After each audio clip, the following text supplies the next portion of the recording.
नमस्कार। आज का हमारा टॉपिक रहेगा अंश पूंजी में कटौती। गत वीडियो में मैंने आपको आंतरिक पुनर्निर्माण के बारे में बताया था। अब हमारा टॉपिक रहेगा अंश पूंजी में कटौती। तो कोई भी अंशों द्वारा सीमित दायित्व अथवा गारंटी द्वारा सीमित दायित्व वाली कंपनी अधिनियम 2013 की धारा 66 में वर्णित प्रावधानों का पालन करते हुए अपने अंश पूंजी में कमी कर सकती है। धारा 66(1) में जो महत्वपूर्ण प्रावधान दिए गए हैं वो हमारे इस प्रकार है। सबसे पहला आ रहा है ट्रिब्यूनल द्वारा अनुमोदन, यानी कोई भी कंपनी अपनी पूंजी में तभी कमी कर सकती है जब ट्रिब्यूनल या न्यायालय में अंश पूंजी में कटौती करने हेतु आवेदन करके इससे संबंध में विशेष प्रस्ताव पारित कर दिया गया हो तथा ट्रिब्यूनल द्वारा इसका अनुमोदन कर दिया गया हो। ऐसी स्थिति में ही कोई कंपनी अपनी पूंजी में कमी कर सकती है। पूंजी में कमी में पूंजी पूर्णतः प्रदत्त हो या अंशतः प्रदत्त हो, अंश स्टॉक सब कुछ इसमें शामिल होता है। अंश पूंजी कमी की हमारी इसमें विधियाँ कौन कौन सी है, तो इसमें हमारी जो विधि आ रही है, सबसे पहले विधि आती है वो अंशों पर प्रदत्त रकम में कमी करके या प्रदत्त अंश पूंजी को रद्द करके या आधिक्य पूंजी को नगद लौटाकर। इन विधियों के द्वारा कोई कंपनी अपनी अंश पूंजी में कमी कर सकती है। अब जब कंपनी अपनी अंश पूंजी में कमी करने का विशेष प्रस्ताव पारित कर देती है तो वह पूंजी में कमी की स्वीकृति के लिए ट्रिब्यूनल को आवेदन करती है। लेकिन यदि कंपनी द्वारा कोई जमा राशि स्वीकार कर रखी है तो जब तक उसकी मूल राशि एवं ब्याज का भुगतान नहीं कर दिया जाता है तब तक कंपनी अपनी अंश पूंजी में कटौती नहीं कर सकती है। न्यायालय द्वारा अनुमोदन होने पर कंपनी अपने पार्षद सीमा नियम अधिनियम के पूंजी वाक्य में अंश पूंजी को उसी के अनुरूप में कम कर देती है।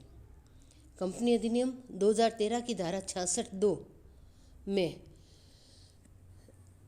निर्देश है कि न्यायालय कंपनी से प्राप्त अंश पूंजी कटौती की योजना के एक सूचना केंद्र सरकार, रजिस्ट्रार, सेबी तथा कंपनी के प्रत्येक लेनदार को देगी तथा 3 माह की अवधि के भीतर उनसे प्राप्त प्रतिवेदनों पर गौर करेगी। यदि ऐसा कोई प्रतिवेदन 3 माह की अवधि में प्राप्त नहीं होता है तो यह मान लिया जाता है कि पूंजी कटौती योजना पर किसी को कोई आपत्ति नहीं है और इस आधार पर उसकी पुष्टि मानी जाती है।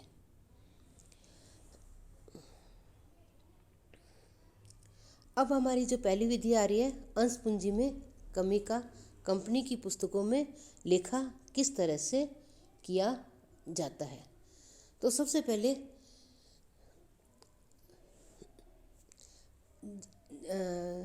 जो अंशधारी द्वारा धारित विद्यमान अंशों पर प्रदत्त रकम में कमी की गई हो और उस पर अयाचित जो पूंजी के दायित्व है उसको समाप्त किया जा सकता है। तो इसके संबंध में हम जो जनरल प्रविष्टि देंगे वो इस प्रकार होगी। ओल्ड डेनोमिनेशन यानी partly paid up share capital account debit to new denomination fully paid up share capital account. इस तरह से हम इसका लेखांकन करेंगे। दूसरा, जब आवश्यकता से अधिक अंश पूंजी अंशधारियों को लौटाकर। जब कंपनी यह महसूस करती है कि उसके पास आवश्यकता से अधिक रोकड़ शेष है तो वो अधिक राशि को अपने सदस्यों को लौटाने का निश्चय करती है। इससे लेनदारों में तो थोड़ी सी असुरक्षा रहती है, लेकिन कंपनी अपने अंशधारियों को ऐसी पूंजी लौटा सकती है। और इस संबंध में जो हम जनरल एंट्री करेंगे वो इस प्रकार होगी: ओल्ड डेनोमिनेशन या share capital account debit to new denomination share capital account to share holder. यानी पुराने पूंजी खाते में जो क्रेडिट की गई जो राशि है उसकी समस्त राशि से डेबिट कर देंगे, और नए अंश पूंजी खाते में क्रेडिट की जाने वाली राशि से ये हो जाएगा, और शेयर होल्डर्स अंशधारियों को लौटाई जाने वाली राशि से हम शेयर होल्डर्स को क्रेडिट कर देंगे। और जब शेयर होल्डर्स को हम पेमेंट करेंगे तो एंट्री हो जाएगी shareholders account debit to bank account. Last जो थर्ड हमारी महत्वपूर्ण विधि है वो है खोई हुई पूंजी को रद्द किया जाना। खोई हुई पूंजी से क्या तात्पर्य है? जब कंपनी के चिट्ठे की संपत्ति पक्ष में एकत्रित जो हानियां हैं वो काफ़ी मात्रा में प्रकट हो रही है, जिसमें व्यापारिक हानियों के अतिरिक्त जो आयगत जो खर्चे हैं, स्थगित आयगत खर्चे, जैसे प्रारंभिक व्यय है, ऋण पत्र व निर्गम व अंशों के निर्गमन पर बट्टा है, विज्ञापन व्यय है, ख्याति वगैरह है, ये चिट्ठी के संपत्ति पक्ष में प्रदर्शित हो रहे हैं। तो ऐसी स्थिति में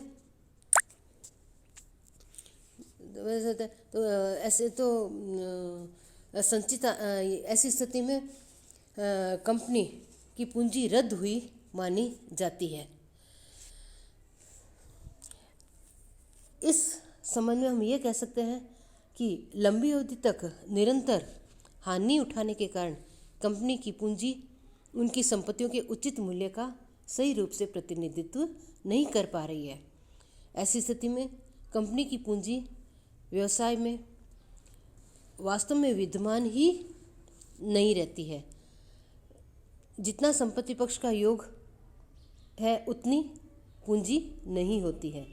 यदि कंपनी के चिट्ठे के संपत्ति पक्ष पर प्रकट होने वाली व्यापारिक हानियाँ, रेवेन्यू खर्चे और जो ख्याति मूल्यहीन ख्याति राशि है उचित मूल्य से ऊपर ये जो अमूर्त या अमूर्त संपत्तियां हैं जिसका वास्तविक मूल्य कुछ और है और वास्तविक मूल्य से अधिक मूल्य पुस्तकों में दिखाया गया है, तो यह ज्ञात हो जाएगा कि इस योग के बराबर पूंजी व्यवसाय में खो गई है। यानी खोई हुई पूंजी से तात्पर्य है कि जो हमारी स्थगित आयगत खर्चे, मूल्यहीन ख्याति और संपत्तियों को वास्तविक मूल्य से अधिक मूल्य पर, जितने अधिक मूल्य पर दिखाया गया है, उन सब का योग हमारी खोई हुई या नष्ट हुई पूंजी कहलाती है।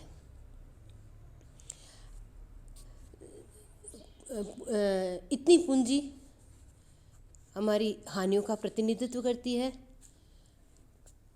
ऐसी स्थिति में यह मानना स्वाभाविक हो जाता है कि यह कंपनी बीमार है और इसको सुचारू रूप से चलाने के लिए इसका इलाज होना आवश्यक है, और इसके लिए जो समस्त हानियाँ हैं उनको अपलिखित करने व नए पूंजी प्राप्त करने के लिए प्रबंध करना आवश्यक होता है। तो इस प्रबंध के लिए एक पूंजी में कमी का कार्यक्रम है वो अपनाया जाता है, जिससे खोई हुई या नष्ट हुई पूंजी अपलिखित कर दी जाती है तथा संपत्तियों को उसके उचित मूल्य तक घटा दिया जाता है तथा अंशधारियों से नई पूंजी प्राप्त करने का प्रबंध किया जाता है। अब इस खोई हुई पूंजी के संबंध में हम जो ये कार्यक्रम अपनाते हैं उसमें किस तरह से लेखांकन प्रक्रिया अपनाते हैं वो इस प्रकार है। पूंजी में कमी के कार्यक्रम के अंतर्गत जो को लेखांकन करेंगे वो ऐसे होगा। पहली स्थिति, जब पूर्वाधिकार अंशों व इक्विटी अंशों पर त्याग की राशि से अंशों का अंकित मूल्य घटा दिया जाए। यानी इसके लिए मतलब क्या आता है, अंशधारियों, लेनदारों, पूर्वाधिकार अंशधारियों सभी को थोड़ा थोड़ा त्याग करने के लिए राजी किया जाता है, क्योंकि यदि ये लोग त्याग नहीं करेंगे तो कंपनी अपने पहले वाली स्थिति में नहीं आ पाएगी और जो भी राशि है वो और डूब जाएगी। इसलिए कंपनी एक ऐसी योजना तैयार करती है जिसमें सभी पक्षकारों यानी equity share holder, preference share holder और लेनदारों सभी पक्षकारों को थोड़ा थोड़ा त्याग करने के लिए राजी कर लेती है। और ये व्यक्ति तभी त्याग कर पाएंगे जब उनको यह आशा हो कि कंपनी भविष्य में उनके त्याग करने से भविष्य में पुनः लाभ की स्थिति में आ सकती है। तो इसके लिए जब प्रेफरेंस शेयर होल्डर और इक्विटी शेयर होल्डर्स को त्याग करने के लिए किया जाता है, जितनी राशि त्याग की जाती है उससे हम जनरल एंट्री करेंगे old denomination share capital account debit, ये पुराने पूंजी खाते में क्रेडिट की हुई राशि से करेंगे। To new denomination share capital account, नए पूंजी की खाते की राशि से। और टू कैपिटल रिडक्शन यानी जितनी वो कमी के लिए तैयार हुए हैं उस राशि से हम ये जनरल प्रविष्टि करेंगे। इसी का ये एक पॉइंट और है, यदि अंशों के अंकित मूल्य में परिवर्तन हो तथा नया अंश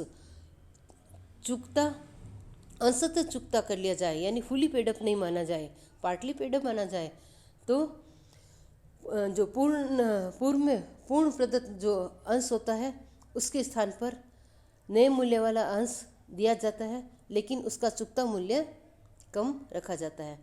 जैसे 10 रुपये का शेयर, उसके स्थान पर 5 रुपये का अंकित मूल्य वाला नया शेयर दिया गया और उसको 3 रुपये पेडअप माना गया। तो इसके लिए हम जनरल प्रविष्टि इस प्रकार करेंगे, old denomination share capital ₹10 account debit to new denomination share capital ₹5 account, ये हो जाएगा 3 और टू कैपिटल रिडक्शन अकाउंट 7।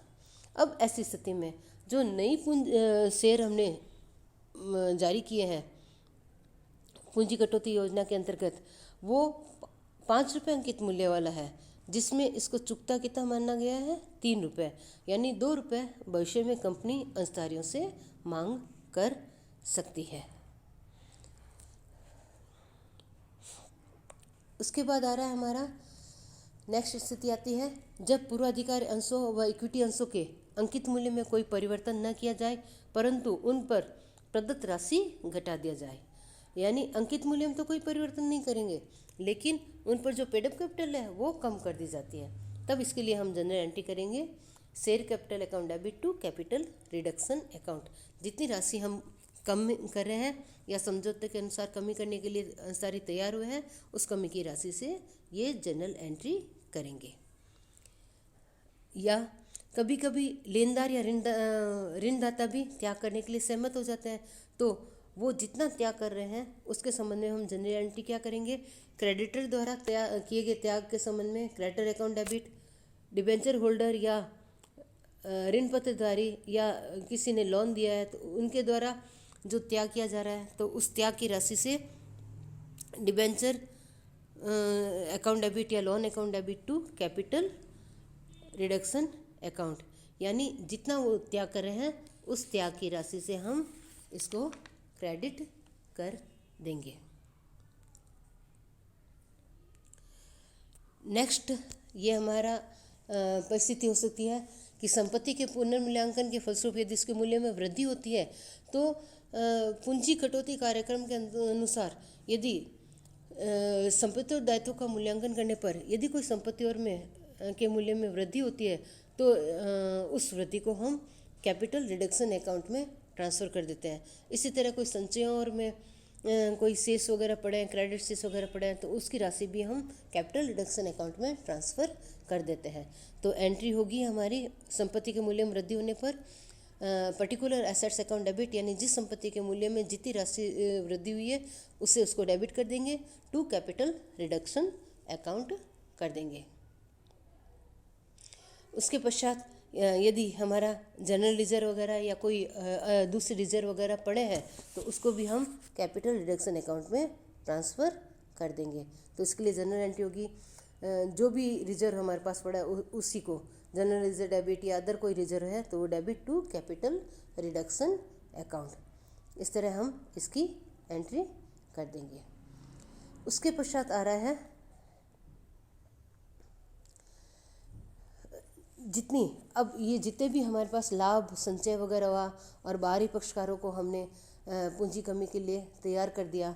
अब तैयार करने के पश्चात हमारे पास कैपिटल रिडक्शन अकाउंट में अमाउंट आ गया है, बैलेंस आ गया है, तो इस राशि का प्रयोग, जो कैपिटल रिडक्शन अकाउंट में जो राशि एकत्रित हुई है, इस राशि का प्रयोग व्यापारिक हानियाँ, विशेष हानियाँ, ख्याति की रकम, कृत्रिम संपत्तियों को अपलिखित करने में या मूर्त अमूर्त संपत्तियों के मूल्य में कमी करने के लिए, या अधिमान अंशों पर बकाया लाभांश की किसी राशि का भुगतान करने पर, या संदिग्ध दायित्वों से उत्पन्न किसी दायित्व या हानियों को चुकाने के लिए हम काम में लेते हैं। तो इसके लिए हम जनरल एंट्री इस तरह से करेंगे। Capital account debit to profit and loss account, यानी लाभ हानि खाते के हानि को अपलिखित करने के लिए, to discount on issue of debenture account, to preliminary expenses हो गया या डेफर्ड रेवेन्यू एक्सपेंसेस हो गया, टू गुडविल हो गया, टू पेटेंट्स हो गया, या टू अदर एसेट्स, यानी जो भी हानियाँ हमें अपलिखित करनी है वो यहाँ पर हम कैपिटल रिडक्शन अकाउंट के माध्यम से अपलिखित करेंगे। इसके अलावा कभी कभी कोई संभावित दायित्व होते हैं जिसके उत्पन्न होने की संभावना होती है, तो उसको भी अपलिखित करने के लिए हम एंट्री करेंगे capital reduction account debit to provision for contingent liability, यानी अभी उस वक्त हम ऐसी संभावित दायित्वों के लिए प्रावधान कर लेंगे और भविष्य में जब भी ऐसा दायित्व उत्पन्न होगा तो उससे उसका निपटारा कर दिया जाएगा। इसके बाद इन सभी कार्यों को करने के पश्चात, यानी जितनी भी हमारी हानियाँ, एकत्रित हानियाँ वगैरह हैं, उन सबको अपलिखित करने के पश्चात भी यदि कैपिटल रिडक्शन अकाउंट में कोई बैलेंस बचता है तो उस बैलेंस को हम कैपिटल रिजर्व अकाउंट में ट्रांसफ़र कर देंगे, और इसके लिए हम प्रविष्टि करेंगे capital reduction account debit to capital reserve account. इस तरह एक कोई कंपनी पूंजी कमी कार्यक्रम को अपनाकर अपनी बीमार हुई कंपनी को पुनः जीवित करने की कार्यवाही कर सकती है। धन्यवाद।